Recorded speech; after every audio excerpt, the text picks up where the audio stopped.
That was love and it's an ache, I still remember.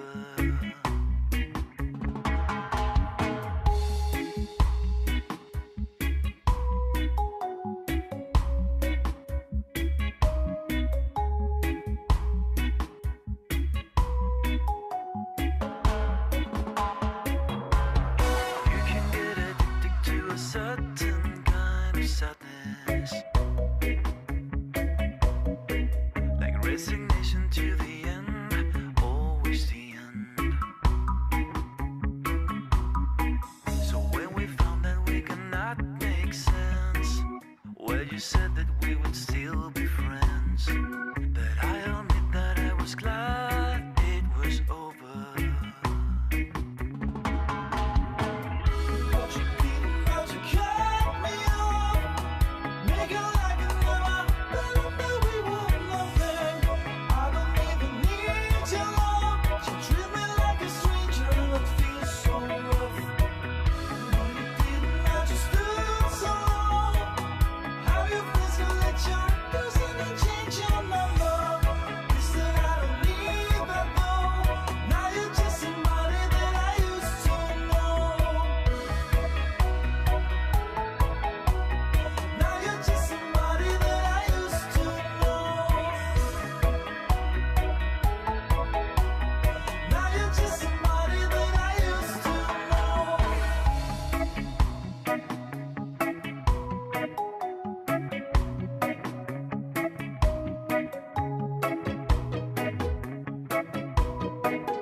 His same old safe bet. Me and my head high and my tears dry. Get on without my guy. You went back to what you knew, so far removed from all that we have been through.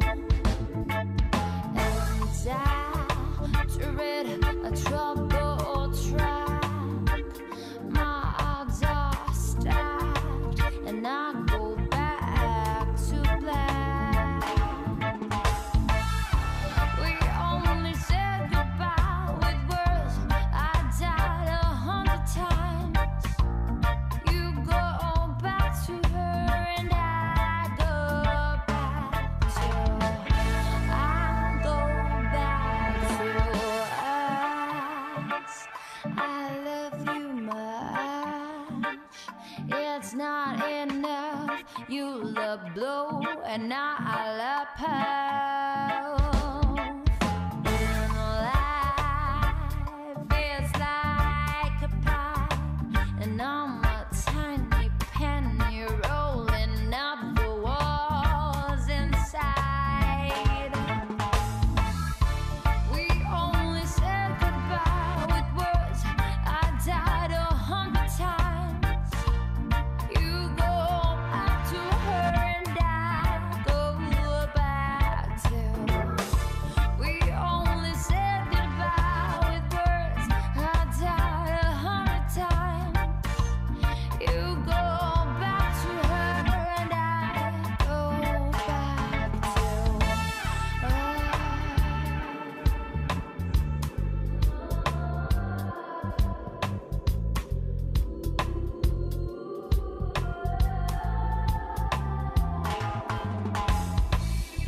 We only said goodbye with words. I died 100 times. You go back to her and I go back to. We only said goodbye with words. I died 100 times.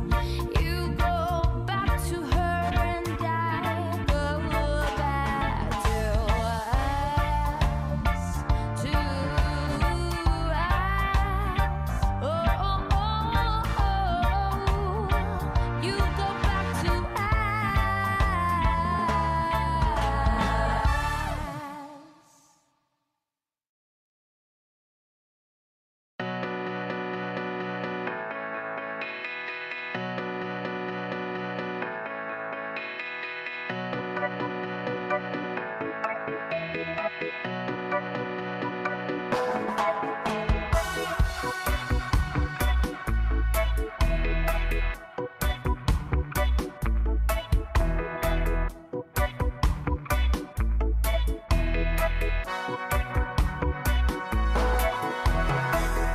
All the crazy shit I did tonight, those would be the best memories.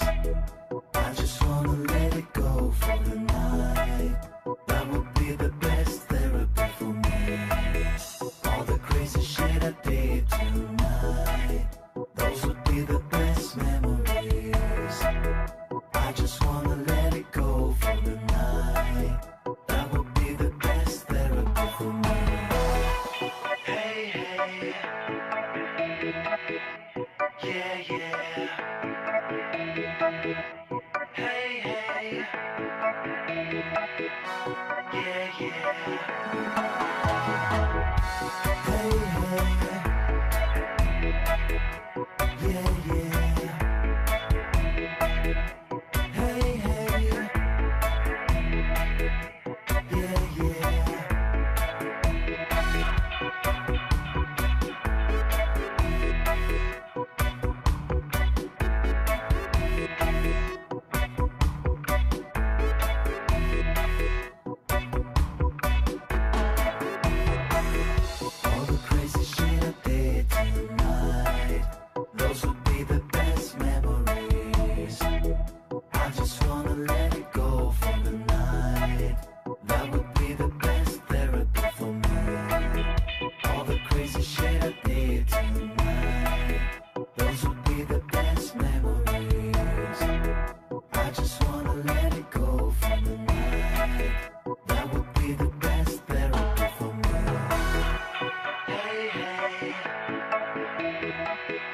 Maybe I should try to leave this time.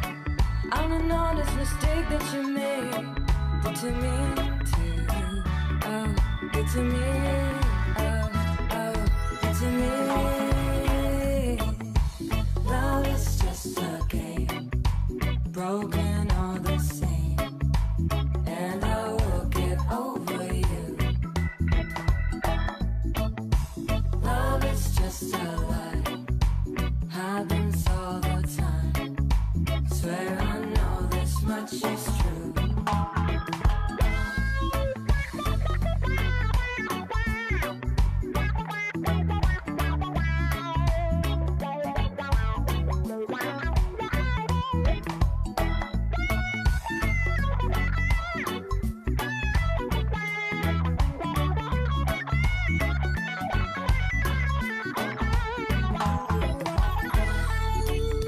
Maybe I'm a fool for walking in line.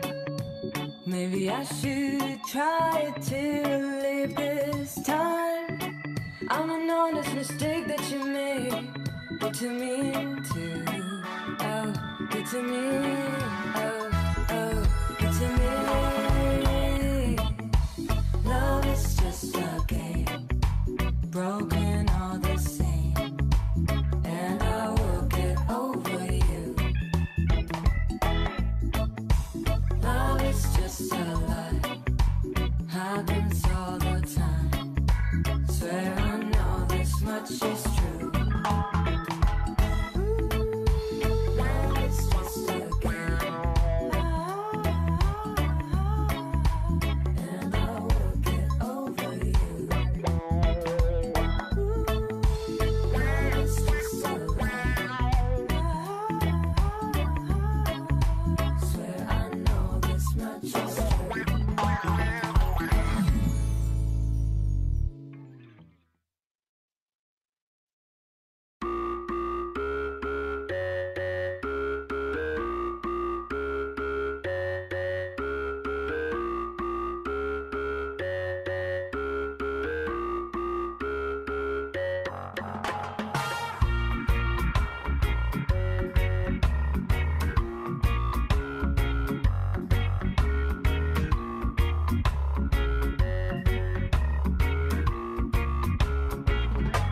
She's something like a girl you've never seen before. Nothing you can compare to your neighborhood home. I'm trying to find the words to describe this girl without being disrespectful. The way that booty moving, I can't take no more. I'm just the one I do it so I can pull up your lows. I'm trying to find the words to describe this girl without being disrespectful. Yeah, I can see her, 'cause every girl you wanna be her. Oh, she's a diva. I feel the same, I wanna meet her. They say she low down, it's just a rumor, don't believe her. They say she needs to slow down, the baddest thing around town. Damn girl, you sexy bitch. Sexy bitch, damn girl, you sexy bitch. Sexy bitch, damn girl, you sexy bitch. Sexy bitch, damn girl, you sexy bitch. She's something like a girl you've never seen before.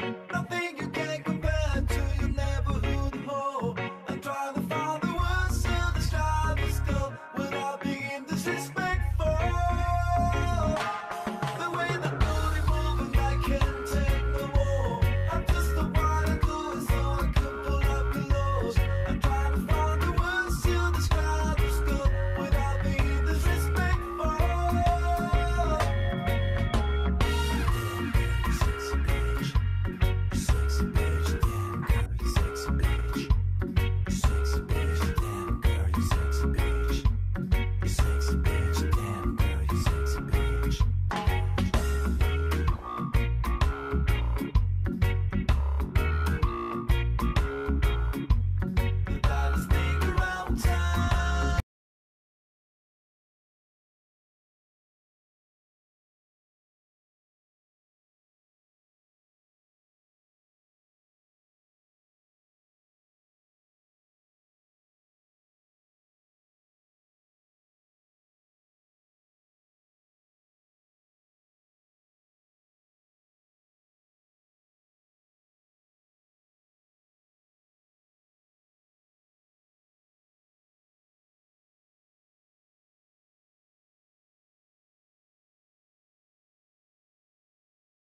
A very good afternoon, ladies and gentlemen. Welcome to the Sarawak Skills Industry Talk on Agile, a new way of working. I'm Stanley, your moderator for this afternoon session. I would like to start by sharing the following housekeeping rules. First and foremost, please scan the QR code on your screen to register your attendance if you have not done so already. There is also a link in our chat room for you to access the attendance form. During the course of this industry talk, we will mute all microphones except for the speakers and moderators' microphones. Please post your questions in the chat room. We will endeavor to answer all your questions during the Q&A session. It could be midway or at the end of the talk. Ladies and gentlemen, this afternoon we have a diverse online audience comprising representatives from the government, various sectors of the industry, our members, as well as the management and my colleagues from across the Sarawak Skills Group of learning institutions. And now I would like to invite Encik Halman Sabri, Sarawak Skills Executive Director, to deliver his welcoming remarks. Encik Halman, please. Hello, our friends from the industries and the government agencies. Assalamualaikum, and a very good afternoon to all of you. We welcome you all to our Sarawak Skills second series of industry talk entitled Agile, a new way of working. Sarawak Skills is a group of learning institutions championing the cause of talent development. We are the provider of training and education, addressing the needs of equipping the workforce with technical and human skills for the industries. Our trainees and learners are, firstly, the school leavers, those who are after Form 5. Secondly, the unemployed graduates. And thirdly, the working adults for the upskilling and reskilling training. Ladies and gentlemen, in our first series of industry talk, we have enlightened our members, our friends from the industries, on productivity in the new normal, where organizations need to reinvent itself for survival, looking into new ways of approaches in increasing productivity.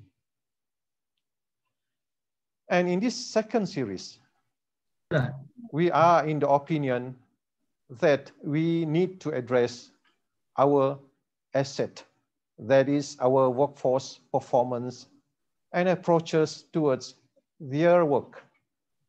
Gone were the days of business as usual. Today, at this particular moment, we are facing the disruption and chaotic age where technology and health issues are the prime causes of change. Therefore, and we believe, to remain competitive, we need agile workforce. To me, agile workforce will maneuver the organization to achieve success, receptive to change, speed of work and decision-making, and for most, extreme fitness of health in terms of physical, mental, and emotion determine the success of our workforce, thus contributing to productivity of the organization. The game changer now is changing mindset, you and I, and all our team members. That's why we name our industry talk Agile, a new way of working. Happy learning, looking forward to seeing you in our next talk. Tentatively, our topic will be coaching in leaders for the next session. Enjoy the talk.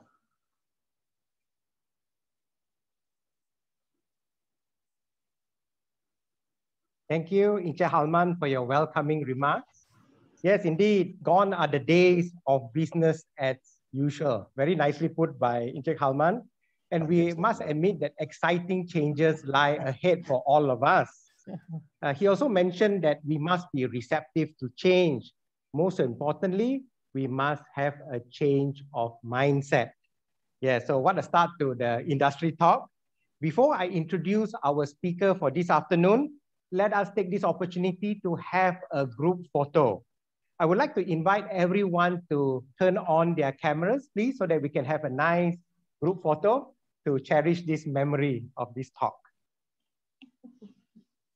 Okay. Yes, the cameras are being turned on right now. Okay, I'll give a short count. 1, 2, 3. Yes. Due to the number of participants, I think we need to move on to another screen.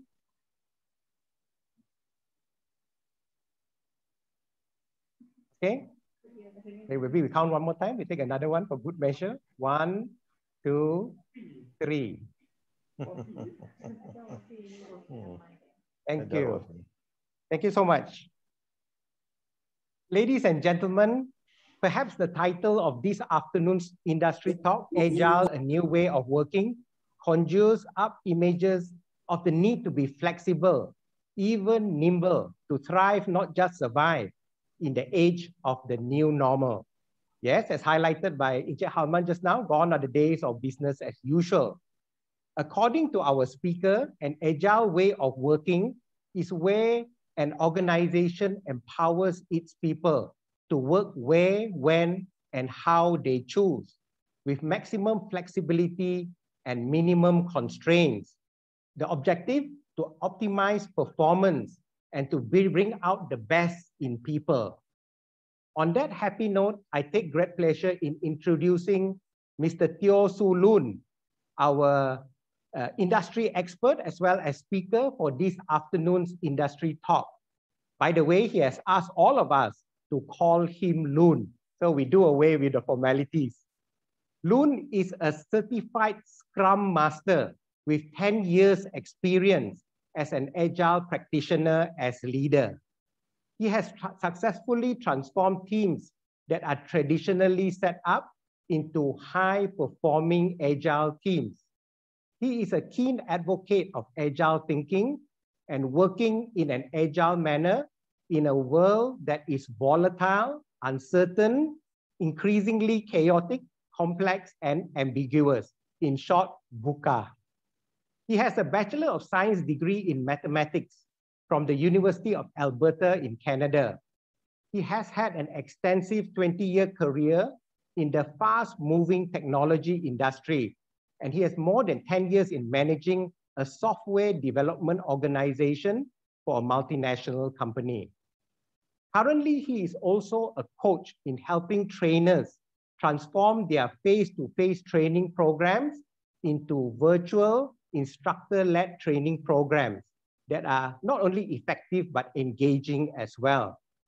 As an Agile content and an expert in various related matters, Loon has conducted numerous in-house training as well as public workshops. He is an excellent communicator and very much a people person. With his extensive career in management, he brings invaluable experience, creativity, and know-how that has been proven to work for his clients. Over to you, Loon. Thank you very much, Stanley, for that very kind and generous introduction. Now, before I begin, a very big thank you to Inche Halman Sabri and his team at Sarawak Skills for making this afternoon's webinar possible. Also, I would like to thank each and every one of you here for taking the time and putting in your effort this afternoon to attend this webinar. Now, just a couple of things before I begin, because I think learning is most effective when we are a little bit relaxed and we are not so constricted by formalities. So I want to make your learning this afternoon here as effective and as enjoyable as possible. So two things I want you to do. And the first thing is if you can grab your notebook pen, and paper.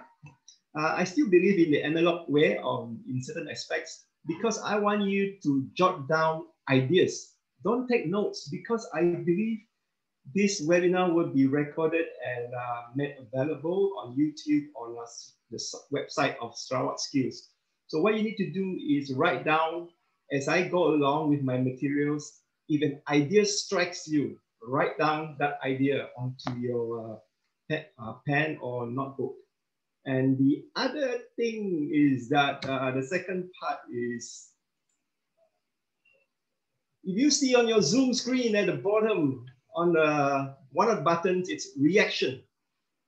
So that's where all the emojis are. And throughout the session, if there are certain things that you like or something that's, you know, triggered a thought, and, you know, by all means, let us know how you feel by using the reaction button. Excellent. I see Abdul Hafiz has done so. Thank you very much. So let us get going with Agile, a new way of working. Now, what is Agile?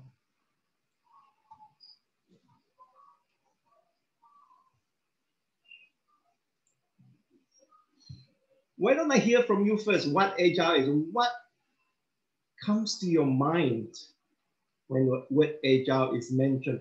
So what I need you to do is take out your mobile phone, scan the QR code, and take part in the poll. And for those of you who are unable to scan, I'm going to send you a link in the, I'm going to send you a link in the Zoom chat. You should be seeing it now in the Zoom chat. Click on that link and take part in the poll. Let's take 30 seconds to do that. Just one word answer will be enough. So let's see. All right, and the poll results are coming in. This is what we call a word cloud. And let's see what is the most common word that appears in people's mind when I mention the word Agile. Stanley, can you see the results coming in as well? Oh, yes, yes, fast and furious, yes. Really. All right, excellent. So it seems flexible is taking the lead now. So when I mention the word Agile, you think of flexible. All right, and results are still coming in. Okay, I think that's pretty much it. So as you can see, when I mention the word Agile, what comes to your mind? Flexible, efficient, fast. Those are indeed very relevant to environment that is Agile.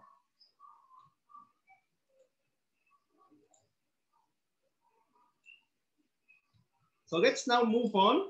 So Agile basically just means how we can respond to things that are not certain. How fast and how efficient can we respond to change? Because we all live in an age where there are many factors that are beyond our control. For example, for companies, your competitors, what are your competitors doing? What is the market? What are the market needs and what are the demands?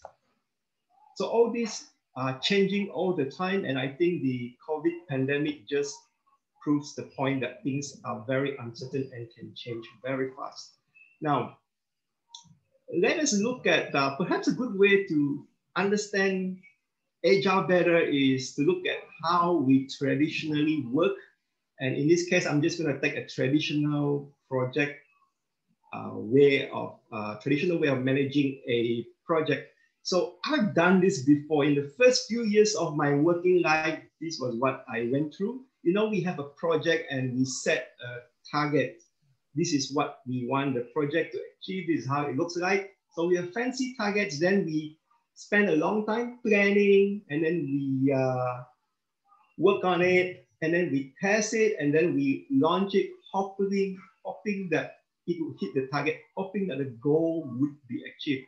Now the analogy here is like shooting an arrow at a target that's quite far away.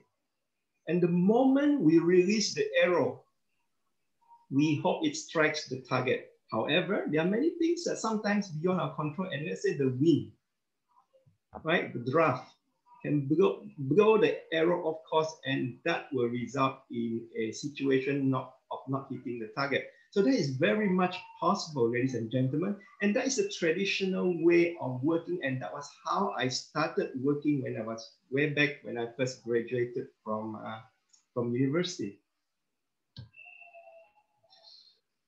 So what is Agile then? Now, Agile takes a different approach. Instead of clearly defining a target, we have a vision. Yeah, so a vision is not as definite as a target, but we have a vision of what we want. We have some idea as to how we're going to get there, and we acknowledge there are certain things will change. All right, we take it for granted that things will change. So it's like sailing to a destination. So we start sailing, the current and the wind will blow us off course, then we readjust. And we do that as we go along the journey, eventually until we hit our destination. And that, ladies and gentlemen, is an analogy of traditional versus agile. So we adjust as we go along. We take into considerations the changes that occurs to our environment.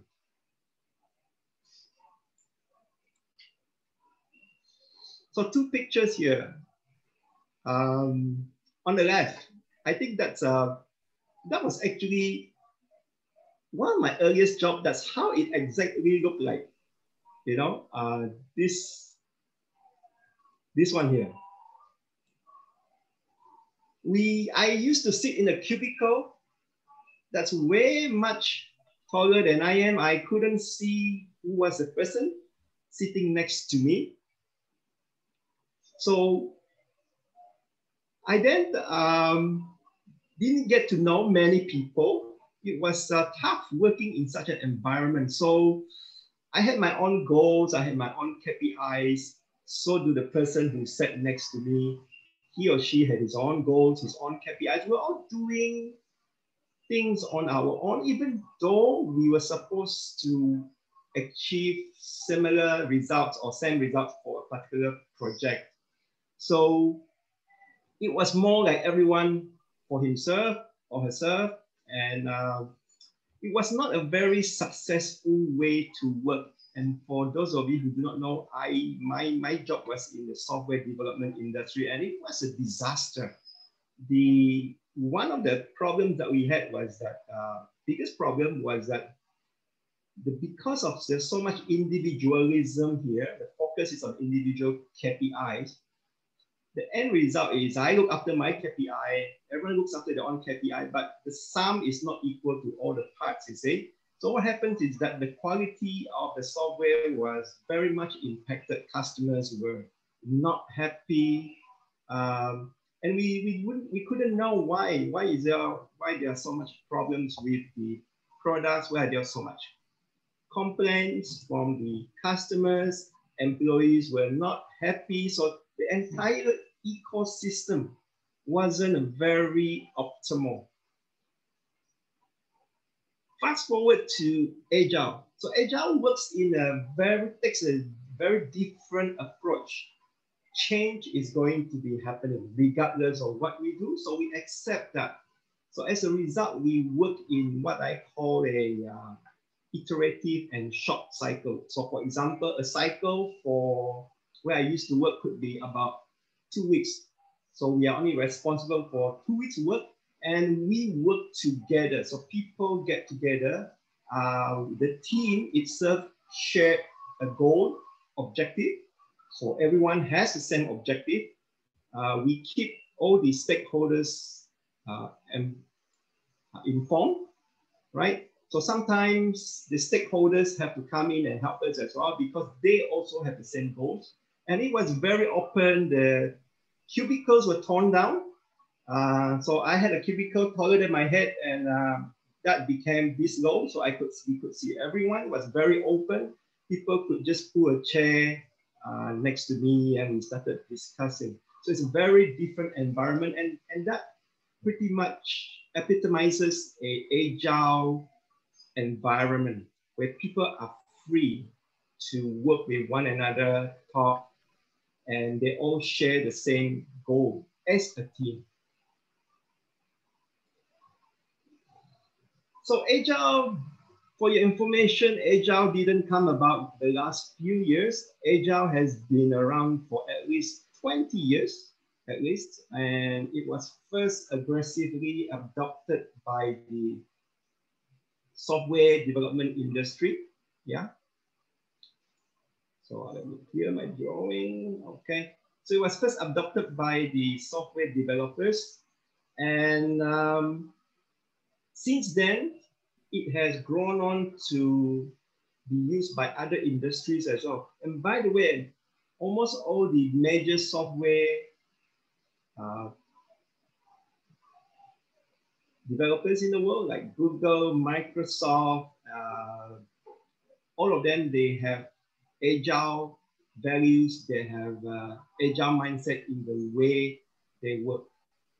Yeah. So there are 4 very important values. Now, if you realize by now, agile is actually a mindset. It's a philosophy on its own.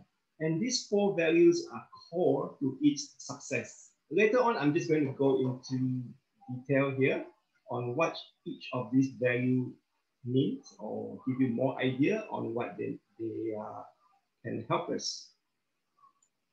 The first one is make people awesome. Now, I want you to realize companies, the success of every company or organization or team or department lies in the success of the people. The people, the employees, the stakeholders, the investors, the customers are the ones that make what success out to be. Yeah. So people make people awesome. Later on, I will elaborate more what that means. Make people awesome is a key pillar here. The other one at the bottom, so they go hand in hand, tandem. The other one is make safety a prerequisite. So safety here doesn't necessarily mean only physical safety, but safety to express your opinion, safety to learn by making mistakes. So that is safety. And on the red part here, experiment and learn rapidly. So people have to be able to play or experiment and learn from them. So this basically is the, I would say, basis for innovation, would be the ability to play and experiment. And then on the right side, because when you experiment, you pick up what is useful, and you can deliver those useful things to your stakeholders, possibly customers as well, so that you deliver value continuously. And because you work in sprints or iterations, you should deliver value continuously. So let us look a little bit more in detail what each and every one of those values mean.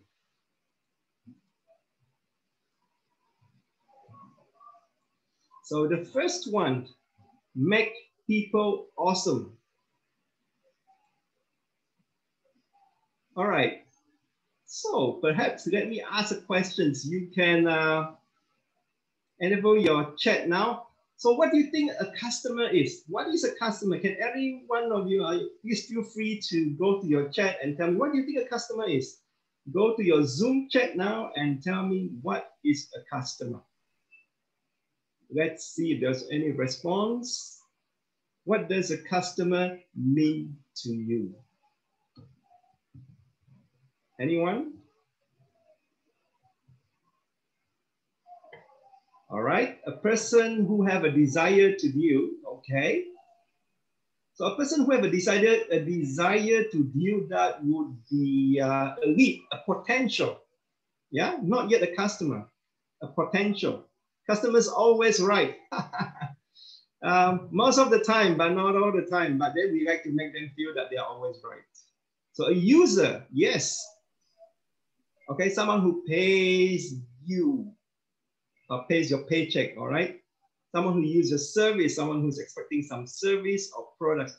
So a customer is someone who uses your product and or services and gets a value out of it, right? So if a person uses a product and or services and does not get any value of it, that's it. This person is never going to come back and be a customer again.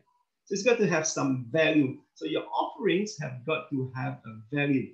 And many times when I ask that questions, people who work in the back office, for example, HR or finance, they say, hey, you know, but I don't deal with customers. Only the sales people deal with customers, or the support people deal with customers. Now, I want to bring here the concept of an internal customer, because anyone who uses your service or product is your customer. So if, let's say, you are HR or finance, then your colleagues who are using whatever you're offering, be it service or product, then that person is your customer, right? So it's a stakeholder. So understand that customer is not just necessarily referring to an external customer in this case. So that's the mindset that to be agile is that you need to have, is that, you know, anyone who relies on us to get certain things done is a customer. Yeah. So that's how we can think about it. And so are you customer obsessed? Do you tailor your products and services around your customers' needs, convenience, ease, right? Ease of use. Do you do that? Or do you think, okay, I'm going to design it this way because it's the easiest for my team to do it, hence I'm going to design it this way? So are you customer obsessed? Right. So we talk about customers. What about the people who are working to make those products and services available? The employees in your organization or your department, are they engaged? Are they empowered? Or do they come into work and just follow instructions and they go home? So how engaged are they? How empowered are they? So in short, when we talk about making people awesome, we need to look at everyone in the ecosystem. And this includes those who use, buy, make, sell, fund the products and services. And this includes the investors as well, because at the end of the day, the investors needs to be given value as well for their investment. So these are all the factors that come under this pillar of making people awesome, right? And once you have that balance, right, then you have an awesome people working in your organization, right? So that is the first pillar, making people awesome. Make safety a prerequisite. Now, this one is extremely important. In my opinion, one of the key ingredients for success if any organization wants to do agile. Yeah. So what safety are we talking about? Right. And in a lot of, I wouldn't say in a lot, but in many of the organizations that I have worked in or come across, fear. All right. So what fear are we talking about? For example, fear to speak up. All right. Fear to give opinions, give feedback, fear of failure, fear of making mistakes. So fear kills performance. So when employees have fear, they will do things that are within the safety zone or the comfort zone. And when you have that, right, the result is mediocre because it's safe and it's always safe. There's very little chance of failure. So fear kills high performance, right? And when I was leading my team years ago. And when new customers join in, the first thing, new staff join in, the first thing I tell them is make mistakes. I expect you to make mistakes and learn from them. Make the same mistake once, twice, I can understand. But if that same mistake is repeated many times, then it shows incompetence. So there's a difference here, right? So there's a saying that goes like, failure makes better teachers than success. So it's very true. People learn from failures, and my new staff, they make mistakes and they learn, right? And they are not punished in any way. And even senior staff still make mistakes once in a while, and they're still learning, right? And it shows that they are learning. So there should not be fear of speaking up, fear of making mistakes. Right? The blame game, right? So sometimes we make the mistakes, and we just have to accept we just have to be accountable for that. But the blame game is like, oh, okay, I did that because somebody advised me to do that. So that's sort of a blaming game. And this usually it leads to negativity, and it does not help anyone, does not help the company, does not help the people involved. Nothing ever good comes up from blaming. Right? So in an agile organization, yeah, key ingredient is that people must feel they have the ability, the safety to give feedback, to speak up, right? They must not fear of making mistakes, right? And there has to be a culture of constructive feedback. Now, feedback in itself, giving and receiving feedback is a skill by itself. Yeah. And I see that there's comments here about fear. Yeah, so I see that people are contributing. Excellent. Later, I'll share that comment. So we need to be able to give feedback. And a lot of times people give feedback because they're afraid to offend another person, right? And that I can understand. However, there's a skill of giving feedback that can be learned by anyone, to give feedback in such a way that does not personally attack the other person. Yeah, so these are skills that can be learned, and this skill is crucial in an agile organization. Where I was, we do this very often, right? Giving feedbacks to each other. My staff give me feedbacks, I give staff feedbacks, and staff give feedbacks to each other. I've never seen a fight break out before. Yeah, so giving feedback is a skill. So let me see. I have,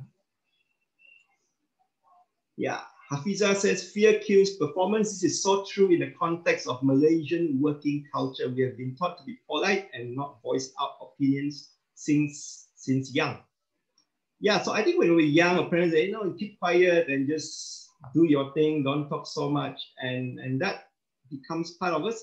And in this world where things are moving so fast, right? And if we don't speak up, sometimes it goes against us, it goes against the team, it goes against the result. Because by not speaking out, what can potentially happen is that a brilliant idea, that brilliant seed never gets to germinate. Yeah. And a lot of software engineers are quite introverted, so they're quite quiet already. And sometimes they have brilliant ideas, and if they don't speak up, we will never get to see that brilliant idea come to life. So this is so important, and this is one of the things that I always preach, right, with people who work with me. They've got to learn the skill of giving feedback and receiving as well. Now, what did we learn? Well, this is actually not a question targeted at us or you or me, but rather this is a story, a real story in one of the articles that I read. So in Google, there's this engineer who made a mistake, and it cost Google to lose quite a few $million, US dollars in revenue because of that mistake. So in a lot of organizations, this particular engineer would have been maybe issued a warning later, or maybe lost his or her job, or some sort of reprimand. Yeah, but in this case, the manager in Google basically sat down the person and say, okay, what did we learn from this mistake? Yeah, so that's turning a adversity into something positive. What is the lesson here? What is it that we have to be better?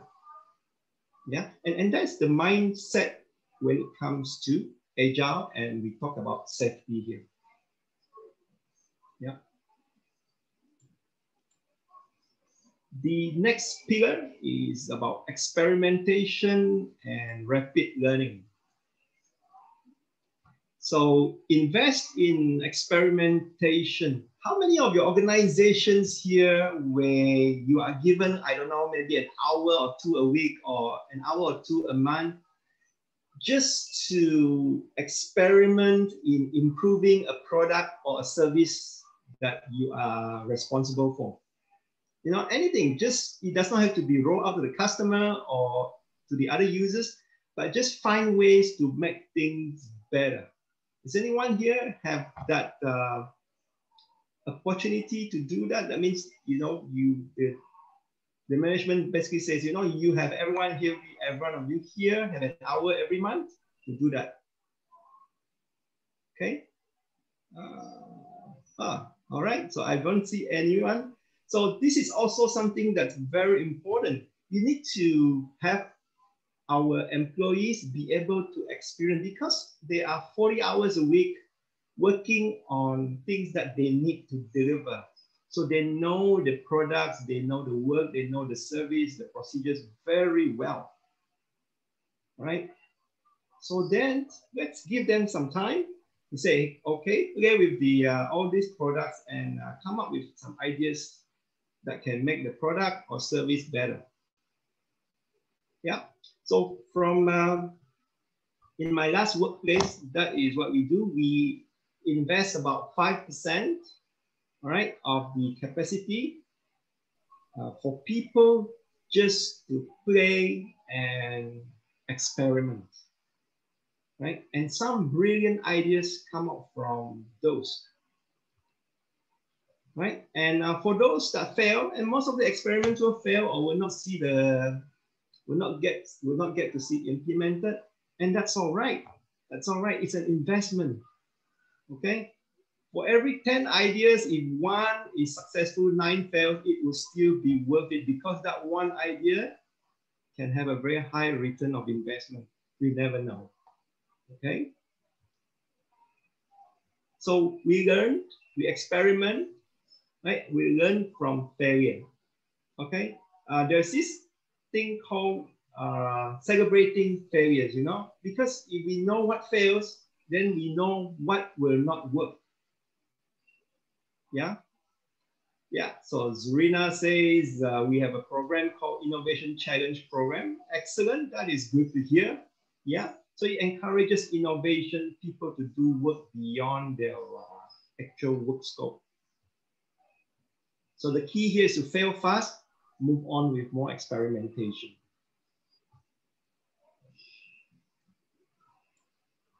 Okay, only with this can we hope to have continuous improvement.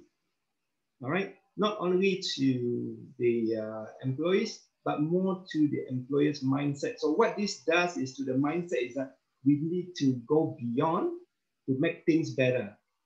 All right, go out of the comfort zone and not stay within that safe zone and deliver things that are mediocre.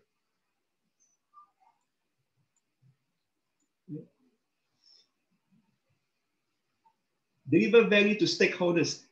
including employees. So I use here purposely the word stakeholders because here it involves customers and other people, for example, your investors as well. Yeah, so you're going to deliver value continuously. So what do we mean by value? Okay, so we deliver products. Every time we deliver some product or service, it has got to be able to deliver value to the customers. That means it solves some of their problems, or it makes life easier, okay? Or it get things done faster. And sometimes even when we don't deliver products or service, we should still engage with stakeholders such as customers. We can just go to them and say, hey, what do you think of this idea? So customers will still feel engaged, and this is, we are delivering engagement, right? Customers feel engaged. Hey, this company, you know, came to ask for my opinion. They must value my opinion. So engagement is also a form of value that we should think about, right? So when we deliver regularly, we find out what delights customers, what customers actually want, and what they do not really want. And this will assist you with your fail fast, move on with experimentation. So this goes hand in hand with what I've just talked about. Yeah.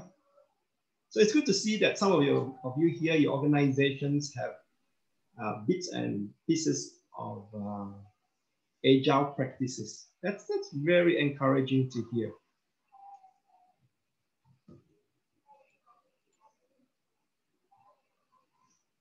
Okay. So at this point in time,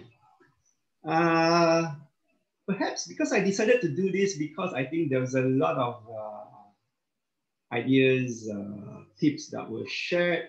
So perhaps, you know, before you forget, it's a good time to take some questions from some of you.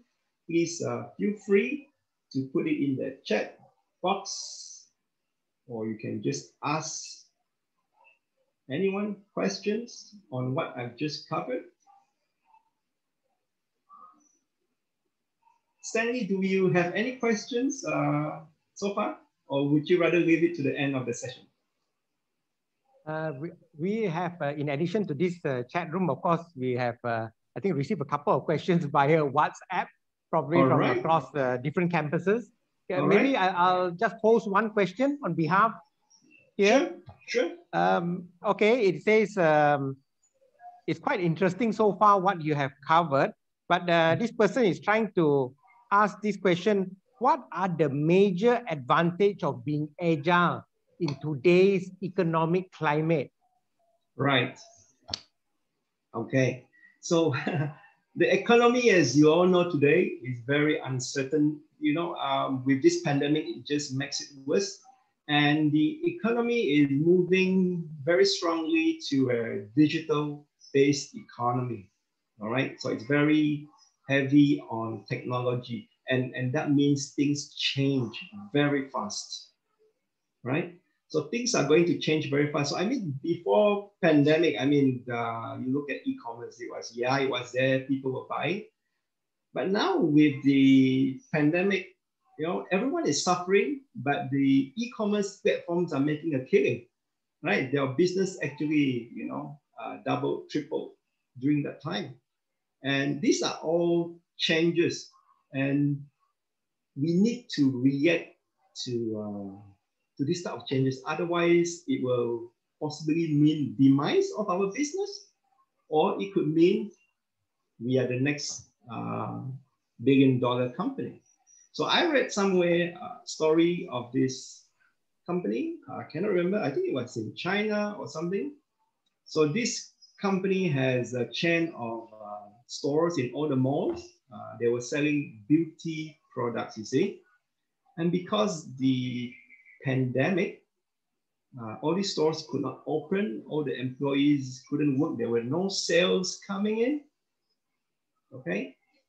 So it's either they do something different or they find a different way to react to it. And this company was agile enough to position their staff to become consultants, or I should say beauty consultants. So they had their staff go online and teach people on how to do good makeup, you see.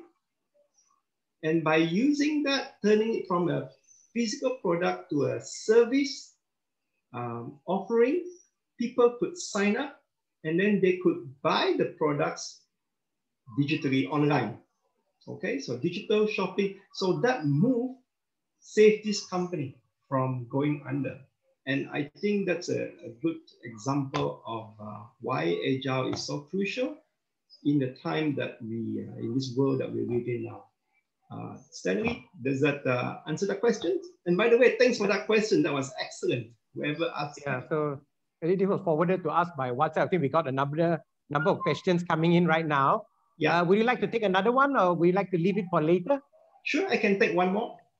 All right. It says here, this is based on your presentation. It's from one of our staff members. It says, just now you highlighted about making it safe to fail.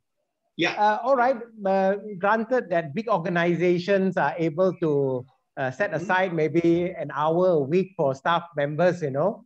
But the question is, how about small and SMEs for that matter? They're usually quite small. And they are already, currently, they are in a very high risk situation. Right. So would this add to the risk they are having, or like you say, innovation? I mean, is that too risky for them to assume at this stage? Yeah. So I think it's a chicken and egg situation. It's survival, versus do I want to invest in something that's not so sure? All right. So I think in times of crisis, we have to look at both. We have to see, look, I think there are certain things that we need to do to survive for a day. But this is what we are doing today might not help us tomorrow. Yeah. So I think we need to do whatever that is necessary to survive as an organization, as a business. But at the same time, we need to look a little bit further and say, look, we also need to do things slightly differently. Yeah, so it could mean that people may have to put in some extra hours, or we need to dedicate 1 or 2 people just to do some innovation, to come up with something different.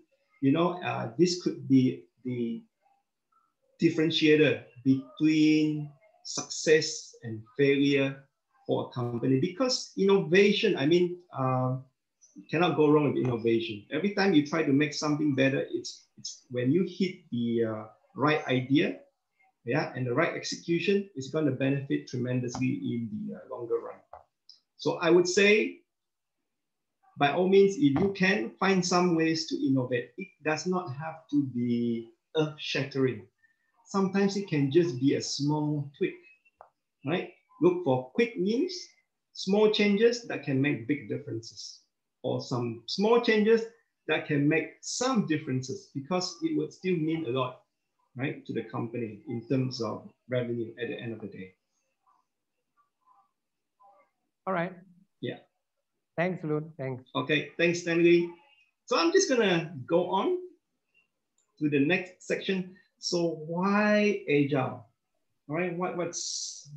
I think this was answered just now in my question. Why Agile? And principally, that's because the world we live in is what I call VUCA: volatile, uncertain, chaotic, complex, and ambiguous. Right?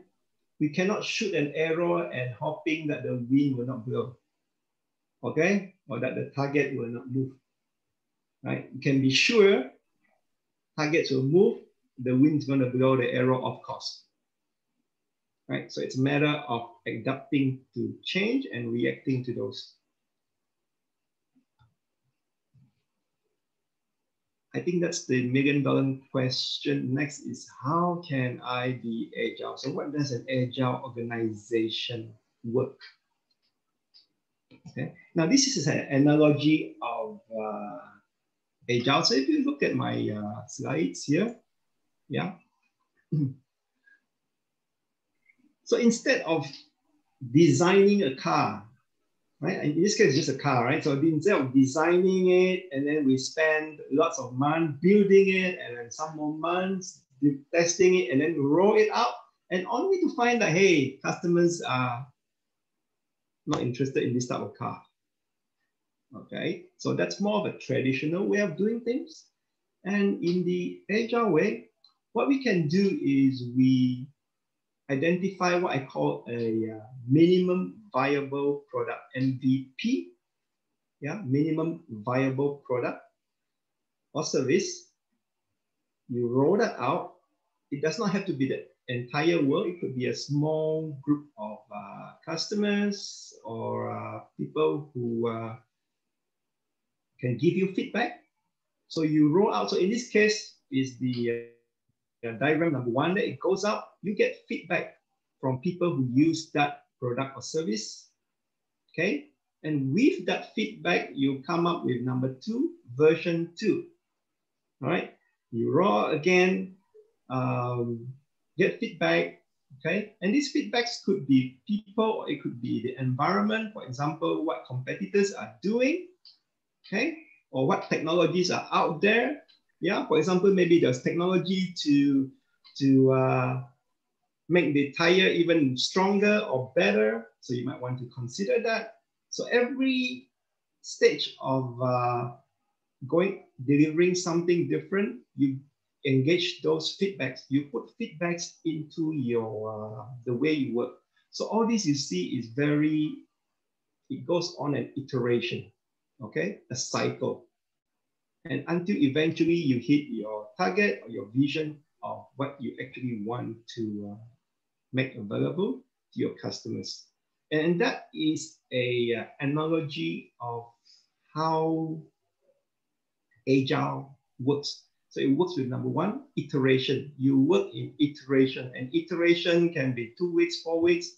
So you will iterate. And every time you iterate, you release something to be tested.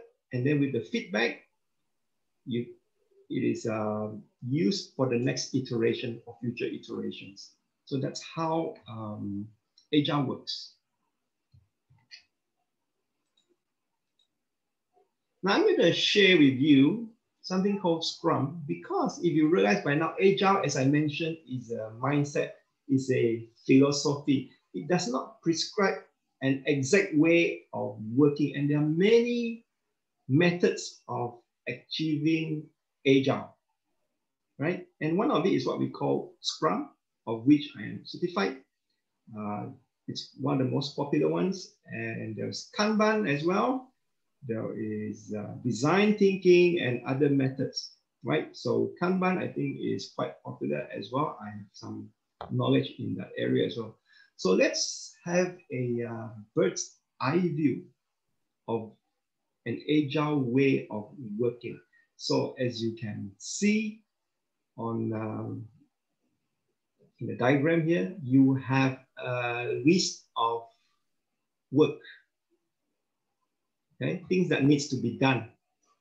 So it's called a to-do list. So this could be your project, or it could be a service or products that you want to develop, okay? So this piece of work or list of things to do, there's an owner to it, which we will call the owner of the to-do list. Okay, and then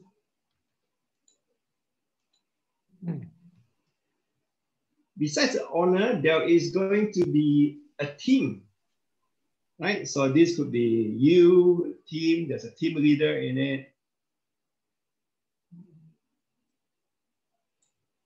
right? So what will happen is that we have a predefined iteration. An iteration here can be 1, 2, 3, 4, maybe even 5 weeks if it needs to be. So during this iteration, the team here, they will sit down with, you can see here, this part here, all right, together with the owner. Right? At the start of the iteration, they will sit down and say, okay, the iteration is 2 weeks. What can we do 2 weeks? So then the team will look at the list here and take what's possible for 2 weeks. So then it becomes the task list for this team for the next 2 weeks. So for the next 2 weeks, this team, they are going to work on those tasks that they have assigned or that they have assumed from the owner. Okay. So in that 2 weeks, now this is something that should be quite new. I'm not sure if any of your organization has it. If you do, please feel free to share with me. So there's something called a daily huddle. Okay. So what is a daily huddle?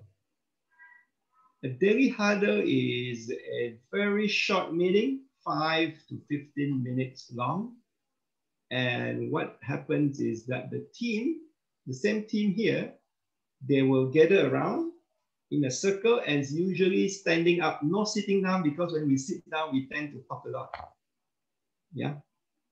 So it's standing up, meeting, and everyone will take turn to answer 3 questions. Okay. So the first question would be, okay, what I did yesterday. Second question, what I'm going to do today. And third question is, what impediments or obstacles am I facing? Right? Everyone answer these 3 questions. No discussion, just everyone go through these 3 questions. Yeah. So after this, if anyone faces impediment, those who have no impediments, they can go back to do their own things. So anyone with impediments, then they need to get the impediment sorted out. Usually in the team, there is a team leader that will help to sort out this impediment. They may need to get help from some other people, or they may need to escalate this to the next level, who's a manager or something like that. So this is what we call a daily huddle. So it keeps everyone in check. It's like a status check. Everyone in the team knows what everyone else is doing. Okay, and the situation and the issues that are facing them and the team. So that's a daily huddle.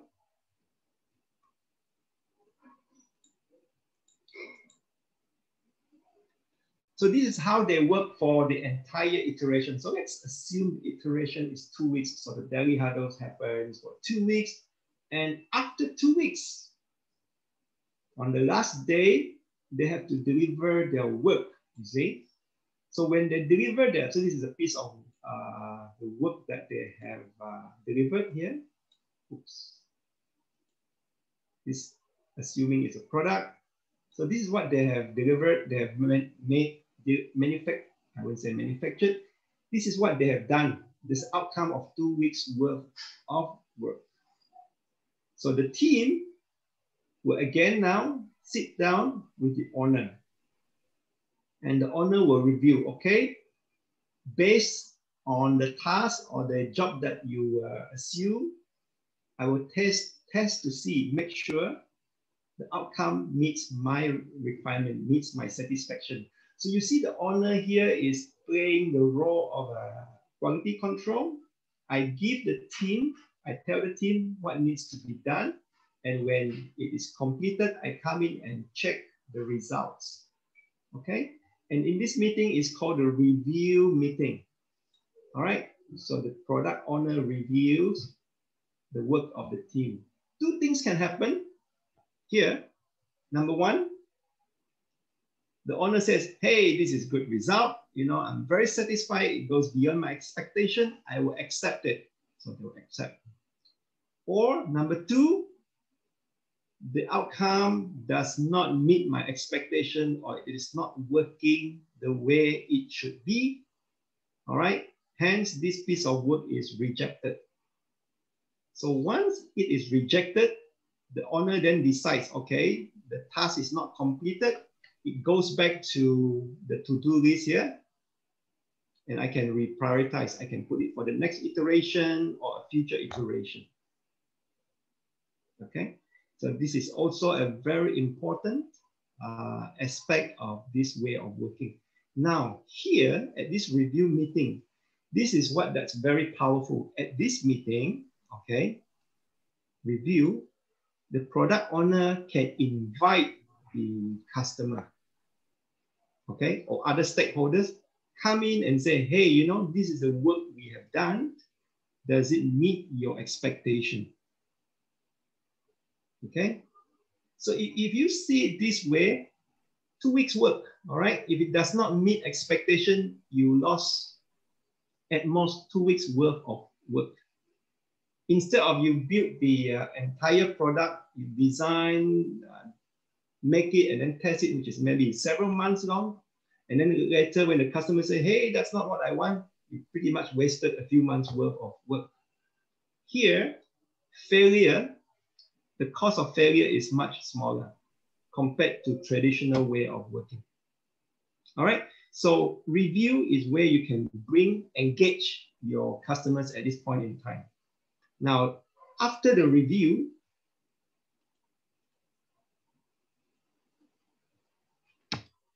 okay, this is what is possible. The next step is this, retrospective. What is retrospective? Okay, here is another meeting, this time without the owner. The team sits down and then they will have a meeting among themselves. Now I mentioned just now about giving constructive feedback, and this is where it comes in very useful. Each team member, again, they will answer 3 questions. Okay, so everyone will answer. And question number 1 is what went well? Question number 2, what didn't go so well? Question number 3, how can we be better? Right? So here they address strengths. Here they address weaknesses, problems, and then they address solutions, possible solutions. Okay, and then this feedback is taken and used for the next subsequent iteration. Okay, together with any other customer feedbacks that they might have. So, okay, then the cycle starts all over again. And that in a nutshell is what Scrum is and how teams can achieve agility. All right, so if this team works like this over time, they form a close bond and productivity goes up very high because everyone will know how each member of their team works, yeah, what they're thinking, what their skills level are. And this over time just makes the team high performing, right? Okay.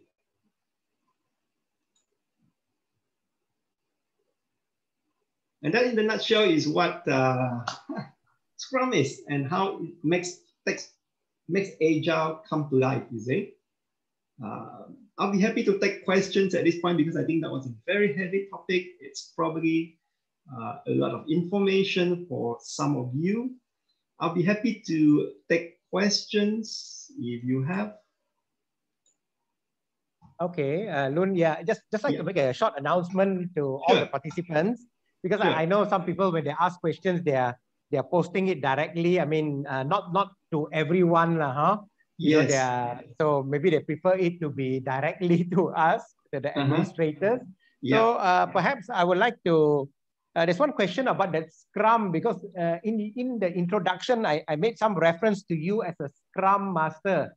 So could you just tie it into your presentation just now about Scrum and Agile way of working? Okay. There was a little question on that part. What exactly is a Scrum Master? And it sounds like rugby to us. I mean, there's a comment that received there. Yes, indeed. There is in rugby. I just summarized the long question. I just summarized it. Okay. Yeah. So indeed, in rugby, there's something called Scrum. It's got no relation, by the way. So as I mentioned, Agile in itself is a mindset, it's a set of philosophy, but there are different methods to make it come alive. And one of it is called Scrum. So Scrum is a way of working in an Agile manner. So the Scrum, what I've just described to you, is an entire process So a Scrum Master, like who I am, basically is to ensure that the Scrum process are followed in an organization. That means we do not deviate, right, from what was pre-agreed, right? We cannot deviate into start to work like waterfall. Or so if we agree to a certain way of working, we make sure we stick to that. And then if there are impediments, challenges that people face, then as Scrum Master, we come in and help that person with whatever impediment he or she has. Yeah, so those are the two main roles of a Scrum Master. So you can think of Scrum Master as a guardian of the process and facilitating the team members in helping them to remove the impediments. Those are the two main responsibilities of a Scrum Master. Stanley? Okay. Yeah. You have time for more questions? Sure. I can take one more. One more, huh? Okay. Yeah. It says here, I'm just reading the question. I think it's easier that way. Okay. It says, the agile way of working has its roots in software development as highlighted by your good self. Yeah. How relevant is it to other industries? I think they're trying to ask whether, you know, maybe in an arena of software development, but will it work in other industries? Yeah. So as you can see, the values that I have shared, the values in itself are not tied to just purely software development. You can take those values and apply across a broad range of industries. And for example, training companies that provide training, they've taken that or they try to do that and use parts of Agile to make them, help them with delivering training courses, training programs faster, and those that are relevant to their customers. You know, so for example, developing training courses, sometimes the customers give us specifications and we just go work on it. And a few months later and say, hey, customer, here is it. Is this what you want? Then customer say, hey, this is totally not what I wanted. So in between, you know, we help them to say, okay, let's develop certain things in small chunks, right? And then get customers involved to give feedback, and we use that feedback to improve further modules of the training program and so on. So it can be used in other industries as well. Yeah. So it's not just software development. I've heard of it, or I've read about it, that it can be also be used for marketing, HR, things like that. So different parts of the organization can benefit from Agile as well. Okay, Stanley? Okay. Yeah. Okay, so thanks, Stanley, for that. Continue? Yeah, I will move on to the next part of my talk. Anyway, thanks for those questions. Those are very good questions and intriguing ones. Okay. All right. Let me share with you a success story. Okay, you must be thinking, hey, you know, with all this talk about Agile, yes, we know Google's on Agile, Microsoft is using Agile, all the big software companies are on some sort of Agile way or other. But what about something that you can all relate to? So let me do a case study here. Now in your Zoom chat box, how many of you know this company? If you do, just type a 1 in the chat box now. My Taxi. How many of you know this company? Let's see in the chat window. How many of you here know? Heard of it? Yes. That's it. 1. Adrian, 0. Okay. All right. All right. Couple of people know. All right. Yes, yes, yes. Good, good. Many years ago. That's right. So for some of you, you may, well, probably majority of you may not know about this company. This company is actually none other than Grab, you see. So they've evolved. Now, Grab Okay, be prepared for some jaw dropping. When Grab first started in, I believe is not so long ago, 2012. So this is a company started by, I think if I'm not mistaken, one of the partners is Malaysian. This is a Malaysian startup, by the way. In 2012, they started this company called My Taxi, and My Taxi at that time was just to help. It's an app, and users of the app can use it to book taxi. That's all. That is all. Book taxi, you know. And in Klang Valley, for those of you who have been to KL, getting taxi and having a good, comfortable taxi ride was a really big challenge in those days. So the app was hoping to solve some of those pain points of customers. So they started off with an investment, 25,000 USD from some investment company. So they're the investment. Can anyone guess by 2019 what their revenue was? 2019, that's about 7 years. Anyone? Care to share in chat? Make a guess. What do you think their revenue was? Or how much money they are making? Okay. 2019, 100 million, yeah. 9 billion. Okay. Anyone else care to guess? So according to Wikipedia, by 2019, that's just 7 years from when they were formed. The net revenue for 2019, according to Wikipedia, was 2.3 billion US dollars, by the way. So it times about 4. So someone who said 9 billion, pretty close. So that is phenomenal. That's very remarkable for a startup. You know, in 7 years, you are a billion-dollar company. So what are the, what makes them so successful? Okay, there's lots of factors, but I want to share with you. Oops. Okay, maybe I can share this. So this is from their website, their press release. So if you see, it says Grab. What's the first word that you see? Agile. Grab has an agile work culture. So it's a culture, it's not a practice. So Agile has got doing it and being agile. It's the mindset and the actual doing. All right. If you don't have one, or you have one but not the other, it will not be that successful. So it's not just about doing it. You can follow the iteration, but if the mindset's not there, you don't get maximum effect of it. So Agile is mindset and action. So Grab says it has an Agile, and I've also highlighted something else in yellow. All right. See in that statement, it's focused on what? People,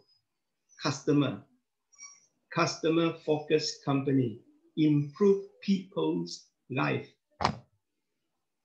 Right? It's not about how much money Grab wants to make. It's not about making better taxis or whatever. It's about affecting people's life. It's about being focused about their customers. Okay. So I think that is a big statement about Agile and about Grab. And I also want to share about something about Grab that maybe some of you also know. When Grab first started, there was another ride-sharing app that was much, much more popular and bigger at that time. It was Uber. Uber was in Malaysia. So if you compare, back in 2012, you compare Grab with Uber, Grab, Uber. So it's like comparing your, is there any Ramly burger in Kuching? You know that burger store at the side of the road? That is Grab. Okay, Uber would be your McDonald's. This is how big Uber is. So normally people would think there's no chance for the small guy, is it? my taxi is so small. How can they compete with Uber? But what Grab had then was small team.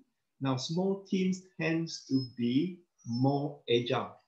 Okay, you can react, you can move much faster than big guys do. So when Grab first started, when they go out to the market, they were competing with Uber. So Uber started in US where credit cards were common for most people. But back then, in Malaysia, credit cards were not so common. Not everyone had a credit card. So people without credit card couldn't ride on Uber or Grab back then. So what Grab did was to change that. Is that okay? Those who do not have credit cards, you can pay with cash. Right. So when that happens, you capture the share of the market. That means you get higher volume. All right. So when Grab introduced cash payment, yeah, and I think it took Uber 2 years to start accepting cash. And by then, Grab has already dominated the market. They've got the numbers, all right? And eventually, Uber just, gave up because they no longer had the volume. And not only in Malaysia, Uber gave up the business, right?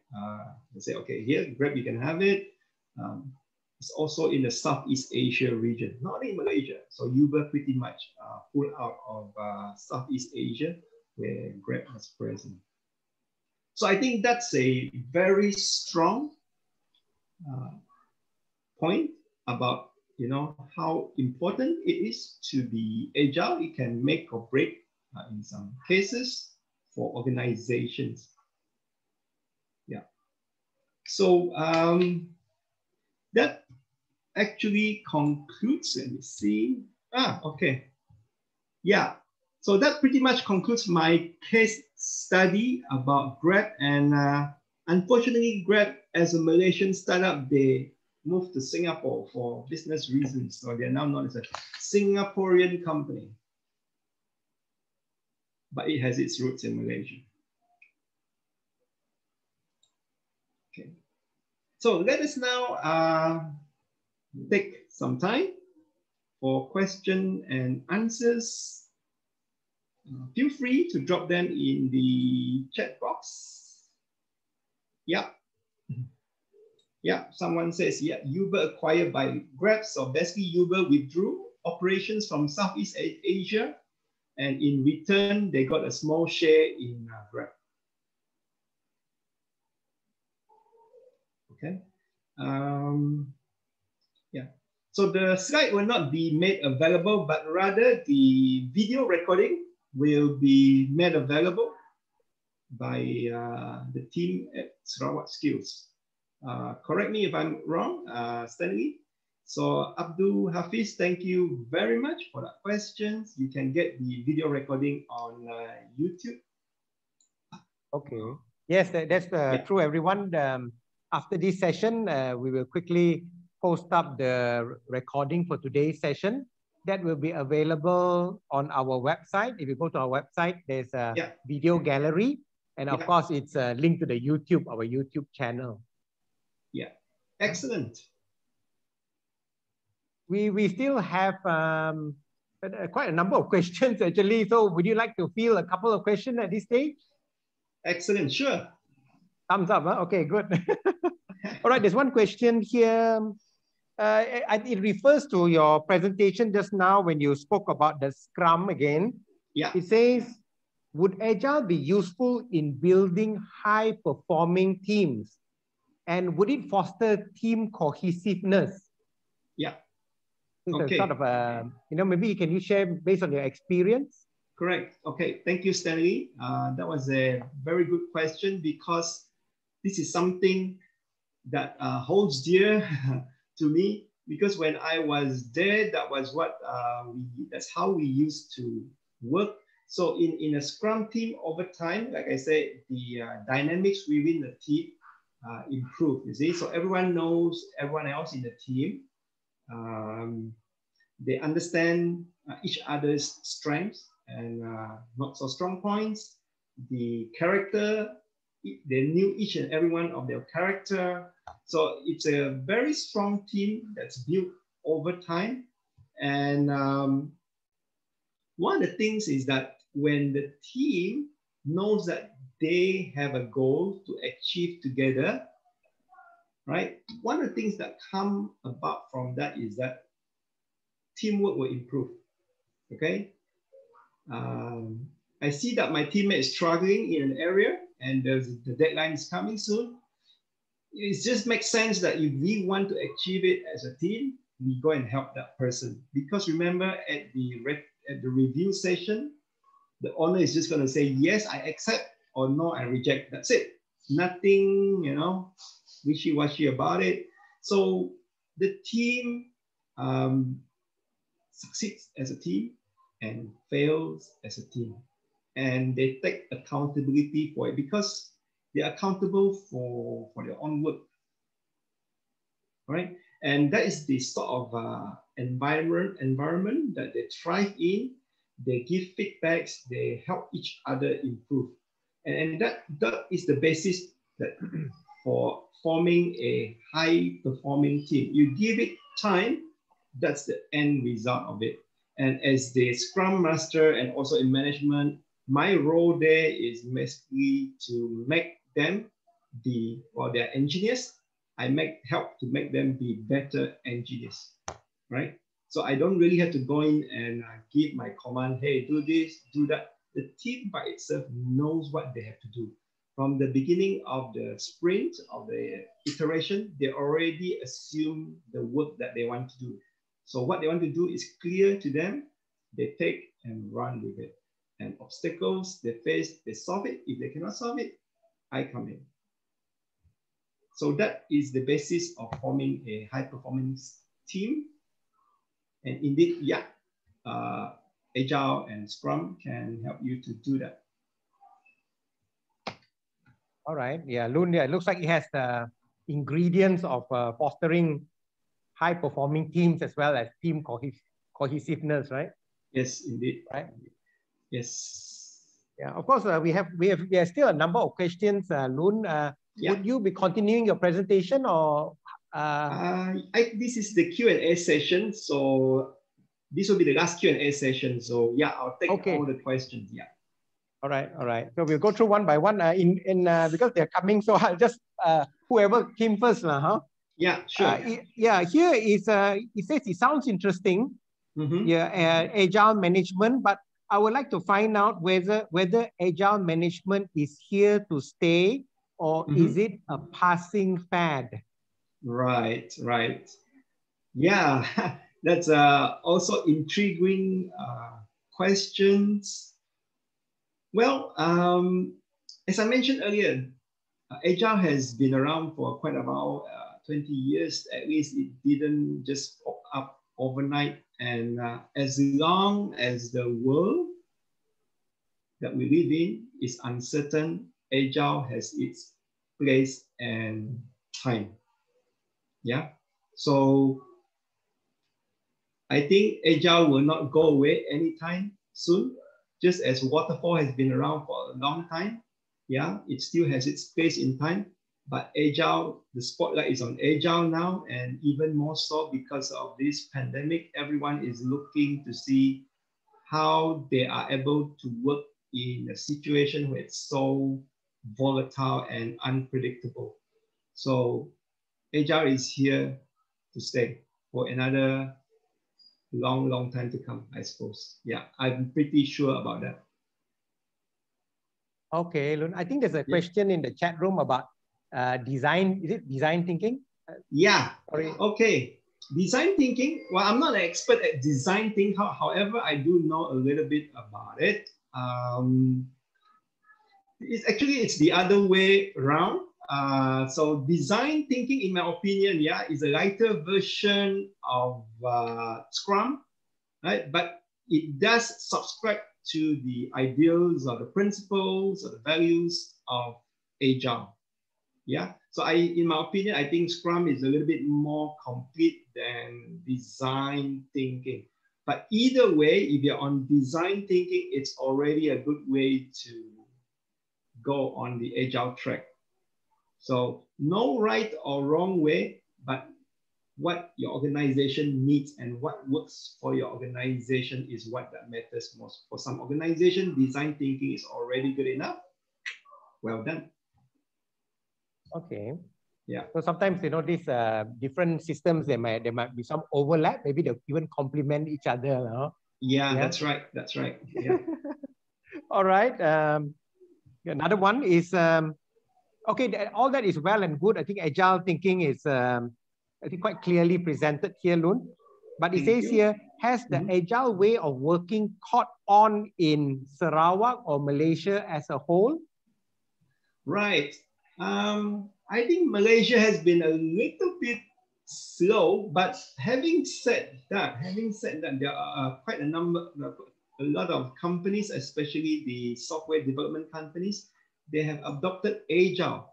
All right. And you can see there are a number of training providers giving Agile training. Yeah. Look, somebody say something? Okay. So yeah, I think it is building a momentum in Malaysia. In Sarawak, I am not so sure, but I think the adoption is very low in Sarawak, and that could be perhaps something that, you know, management, CIO, CEOs, you know, look into, and also people who work, you know, executives, you know, impacted by all this change and uncertainties. You know, there's hope. Right? There are ways to get around all this. I wouldn't say get around, but to work with all these uncertainties that's happening. Right. Yeah. Okay, I think I just move on to the next question so that we try to fill all questions at least. Yes, Stanley, yes, I'll be happy to answer. Yeah. Yeah. Okay. The next one is in the beginning of your presentation, you spoke about the difference between traditional and agile. Yeah. So the question is, you know, I think most companies are still in the so-called traditional way of doing things. Yeah. Right. Yeah. What would it take to move to the agile environment? Is that a short-term thing, or are we looking at something that takes a long time? What exactly needs to happen? Okay. What exactly needs? Let me just reiterate again. For any agile implementation to be success, right? Two things: the mindset and the doing. All right. So the doing are all the agile practices. The mindset is the thinking here. The attitude towards agile has to change. All right. So most of the time, all right, in any change situation, it has to be triggered from the top down. Okay. Management or business owners have got to want to have the desire to do things differently, to do things in the agile way. All right. So the change has got to be triggered top down. And then the actual changes is bottom up. All right, the actual changes happen bottom, all right, upwards towards the organization. So it has to happen like that for it to work. So the sponsor of change has got to be management, and they have got to be 100% in. Otherwise, change will not be effective, or it will not work like that. Okay, so the one requires a decision actually from top. Correct. And then be cascaded to all levels, perhaps. Correct, and it's a mindset change thing, and that's the most important. Yeah. All right, so I'll go on to the next one. That's quite okay. I thought it looks like it's possible. But how about a time frame for the change? I mean, in your experience from traditional to agile, how long does it normally take before it is fully subscribed? Yeah, I think if we want to go agile, we must first know exactly what we are trying to overcome, because every organization's challenges can be different, right? And they are different. All right, and we must understand how can Agile help you address those challenges or problems that the organizations is facing. So with that in mind, okay, if you go on a Agile change, all right, it depends on how big a scale you want to. But I would recommend always start with a small scale, like maybe 1 or 2 teams, all right, as the front runner of the change, okay?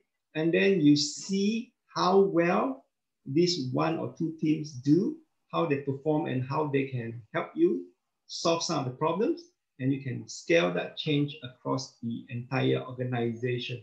So from my experience, from where I was actively involved, we had, I managed to trigger change for about 50, I think I was about 50 people in that team. About 6 months to 12 months, you see results. Yeah. One of the first results that I experienced, actually that one you see within weeks, within a few weeks, maybe after 6, 8 weeks, was the amount of overtime claims that people submit, right? So we used to have a lot of people claiming overtime, but when we introduced Agile, that was gone after 6 to 8 weeks. No more overtime claims. So productivity was good. People didn't have to work extra anymore. Yeah, hopefully that contributes positively to having some work-life balance in such a, in the current age. Yes, that's Loon, right. sorry. Yeah. There is a question, I think, in the chat room there about, do you also do sprint? What is your take on sprint and agility? Yeah. Okay. Yes, we do sprint. So sprint in this case, in the context of Scrum, refers to the iteration I was talking about. So a sprint or an iteration can be anything from 1 to 4 weeks. So different organizations have different needs. So they will decide on a sprint duration that works for them. So generally, if your sprint is very short, 1 week, let's say, or even less than 1 week, then you have high overhead. Overhead here meaning the time you need for all the meetings, like your retrospective, your planning, your daily huddle, so all this. Yeah, so high overhead. So if you have a longer sprint, comparatively, your overhead not as high. Okay, so it's what does the organization need? What are they trying to solve? And what is the type of work, the to-do list, what's on there, that pretty much determines the sprint. All right, thanks Tina for that question. Excellent. Sprint is actually a very pure Scrum terminology. I didn't use it. Maybe Tina knows a little bit about Scrum because it was, I referred to it as iteration. But nonetheless, good question. Okay, thanks Tina also for sharing your question to everybody in the chat room. All right. The next one that we have, let me see, what was this? The next one, in industry, there are many quality management systems. For example, ISO. Where is Agile management in the scheme of things? Yeah. All right. Thanks, Stanley, for that. So ISO is about standards, about efficiency, it's about quality. So it has everything specified. So if you go to ISO, you see they have different certifications for different industry. And if you ask me, I think they complement each other. Yeah. So for example, in ISO, if I'm not mistaken, ISO 9001 or something, it talks about being customer focused. Yeah. So, and in Agile, we talk about being customer focused as well and how to engage customers. So in that respect, I think, yeah, Scrum, ISO, they complement each other. All right. So they are They're complementary. I think complementary. just it probably fosters more productivity, efficiency also. All that, they're all Correct. different way to chip in. Yeah, yeah. All right. There's one, I think, one question here asking about your own experience. It says Loon. At least someone is calling you Loon. Yes. Loon, in your experience, what are the major obstacles to being agile? Right, right. Okay, there are a number of obstacles, and the main thing is, as I mentioned earlier, the sponsor of this change. Yeah, it's got to come from management or business owner who believes in it. Then only the change will happen across the entire organization, or the head of the department or head of the division is the sponsor of that change. And as with any mindset change, I think that's the biggest challenge, the mindset. So Agile and Scrum prescribes certain things, and I think it is that discipline and determination to hold on to it, because as what you mentioned earlier, sometimes things happen and it really needs to be done fast, for example. Okay, and that doing it fast may contravene the agile way of doing things. It's possible. All right. So how do we then compromise, right? So we have to come to a hold on to our hold on steadfastly to our agile values. All right, and say, look, there are ways to do it agile way, and there are ways to do it non-agile way. All right, and if we are learning as an organization to do things agile, let's stick to agile. Yeah, and when we are strongly agile, then we can explore other ways to be better, because agile means about continuously improving, right? So it doesn't mean that we follow Scrum and then that's it. We are good, but we have to continuously improve our Scrum process as well to cater to things that were not catered for during the first round of introduction of the Agile methodology.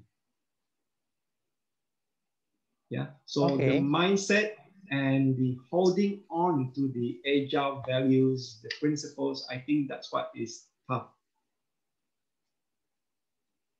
Okay, thank you so much, Loon. So based on our, from various channels, I think we have a last question here.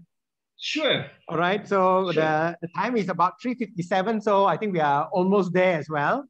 Yeah. Okay. So we so far have a good discussion. So last one for the road, maybe. Okay. Last question. Okay. No problem. Okay. If we have someone, I can stay back a little bit, but no problem. Yeah, sure. All right. Countries around the world are in the midst of jump-starting their economies. Right. I think this was also announced, I think just recently by our Prime Minister as well, of the need to jumpstart Malaysia's economy. So just like many countries around the world. Is this the right time for us to embark on an agile way of working? Right. Okay. I think my philosophy is that there's no good time and there's no bad time. It's always the right. If the need arises to go on agile, then do it, because we don't have to be totally, wake up the next day and say, okay, let's do agile entire organization. All right. Identify what needs to be addressed and start small. There's a saying that says, you go for the low-hanging fruits first, problems that can be solved first. And if agile helps you to do that, by all means, go and do that. Start on a small scale and see how well it goes. Yeah. So, and in this climate that we live in, and the economy is very uncertain now, because I talked about vaccine.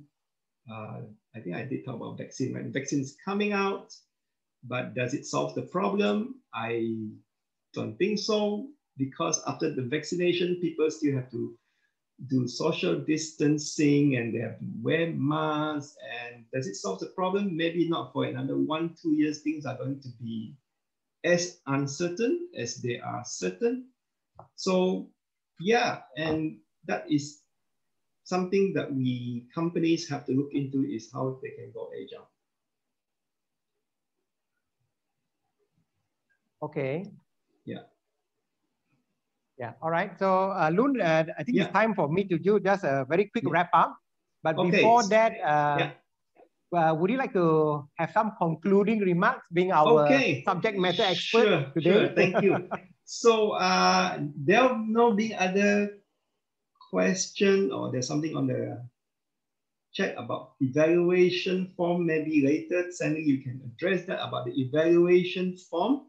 But for now, I want to conclude by thanking each and every one of you for taking the time and putting in your effort, your attention for the past, since 2:30 until now.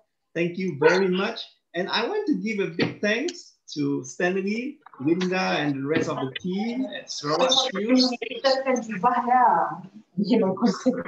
Somebody is, mic is not turned on.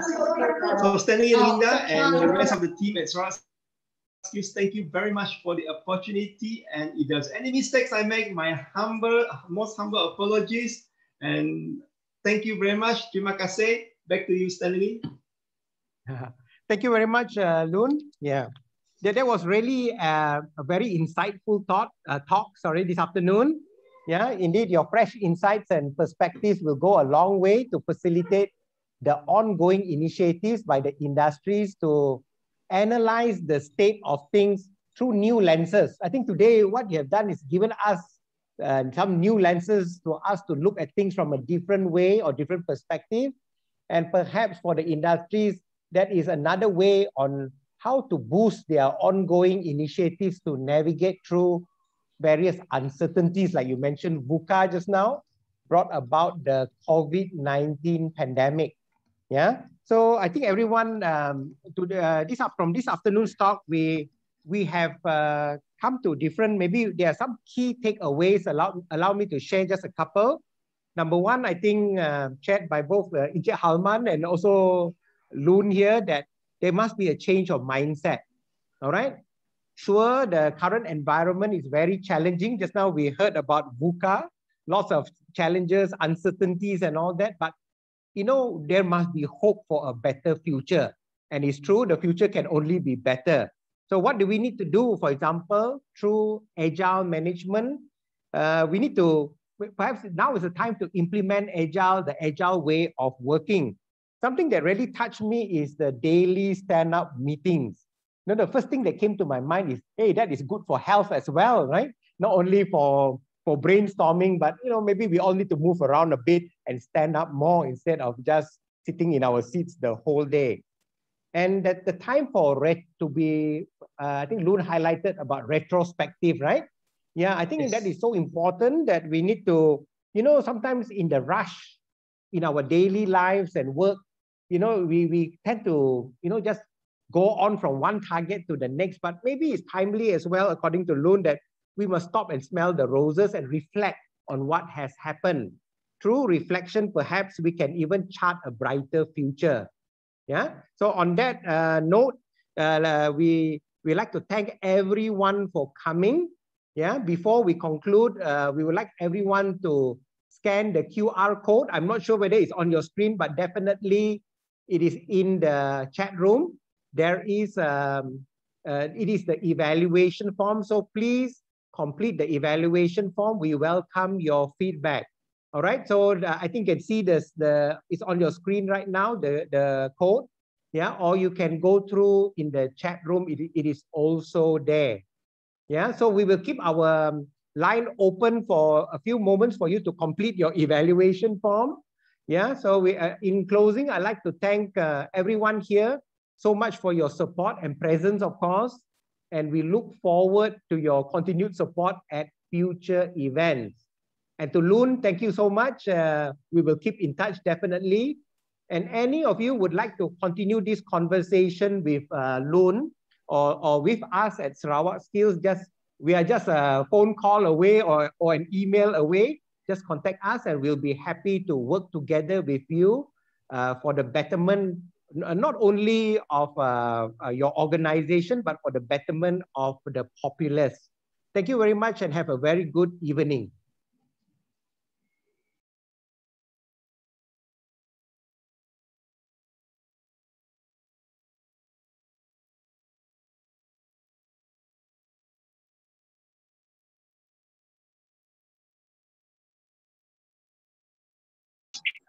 Hello, Mr. Stanley.